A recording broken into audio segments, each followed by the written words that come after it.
Okay, so by now you guys should be pretty familiar with the interface of the website and just the back-end control panel here. What I'm going to show you now is how the forms actually work, and really just the starting basis of how to potentially create your own form in the future.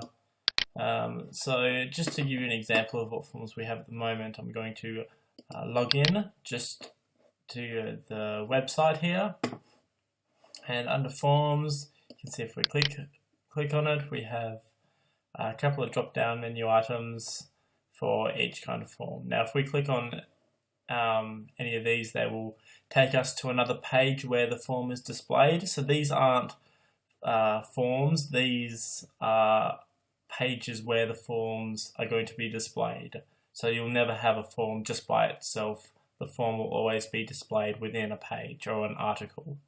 So I'm just going to click on this first one here, and you can see that within this page we have a form. So we fill out, we have the option to, we also have the option to set mandatory form elements such as name, email. What I mean by mandatory is that for this form to be filled out and sent, anything with this kind of asterisk next to it means that people filling this out need to fill in that part of the form. So for name they need to fill out, email they need to fill out, and date they need to fill out. And just all these, you can also set what mandatory things you want. But just to give you an example, that's what a form looks like. So now coming in to the back end, once we've logged into our control panel, our forms are an actual component of the website. And so if you can see up the top here, next to content, we've got components. And if we click on components, we go down, and right underneath post installation message, we have a component called RS Form Pro. Now this is the forms component that we are using for this website. There are multiple ones, but for this website we're using this. And you can kind of see that we have a similar kind of way that we go about it with the module manager and the article manager, where we can manage the forms. So if we click on this, manage forms, it'll show us all the forms that we have to deal with. Again, unfortunately, we can't actually search for these at the moment, but hopefully there's not too many forms for us to deal with, and it's just easy enough just to go through and find what form you're looking for here.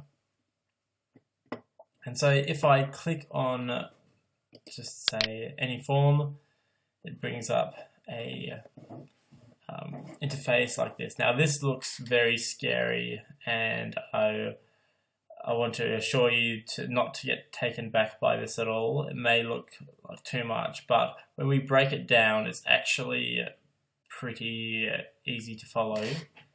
So what I'm going to do is I'm going to go back here, and I'm going to choose the Numbat Order badge. So we have it there, and in our backhand we have the Numbat Order badge, just so you can see what it's like in the back end and what it's like in the front end.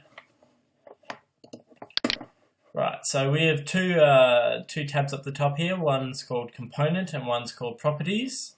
The components are the text fields, such as the components are these things. So the num badge, the name on badge element, the badge material, the first name, last name, all these things are called components. So when we're dealing with this tab up here, this little box, if we click on it, you can see that we have down here is name of badge, badge material, down here phone number, etc. And these all translate and are the same down here. Now if we switch over to the properties one, you can see that it gets a little bit simpler, but just to walk you through what it means by properties. So properties are the say who's going to receive the form once everything's filled out. So just the little underlying details, like the email addresses it's going to get sent to, the email message that's going to appear once they pressed send. So if I was to fill this out, let's just say name on badge, I'm just going to put, we'll just put John Smith, and badge, you can click metal, magnet on badge, and then your first name, so your details, Michael, we will do John Smith, phone number is, let's just put that, and so this would be your the email address and the contact details for whoever's badge this is going to be, or whoever's ordering this badge, or who they're ordering it for. So johnsmith@gmail.com. And the way we've set this up is quite clever. Down here we show how much it's going to be. So if we were to have a cloth badge with a magnet on the back, it would be $18. Now this is set up through what we have been received on the initial meetings kind of thing. If these are wrong at all, please let us know and we will change it for you. So if we were to go metal and pin on back, it's $15, metal, magnet on back, $20, so they can actually see how much it's going to be. And if you press send, I'm just going to if we press send, it's going to go off to a designated email address, and where that designated email address is set up is in this properties area. So if we go, I'm going to explain this a little bit further in detail in another video, but just so you can get a better basis on what's going on, you go under to the left here where you can see the design, the form, the emails. Under admin emails, this is where, for the Numbat form, where you would put the email address from. Sorry, it might actually be, no, sorry, my bad.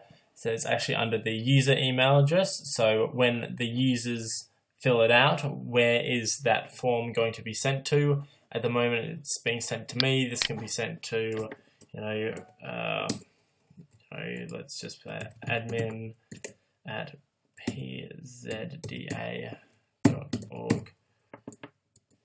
It could be any email address, and once they press send, they will receive the email where it shows all these details on the name of the badge, etc. So that's done in the properties area.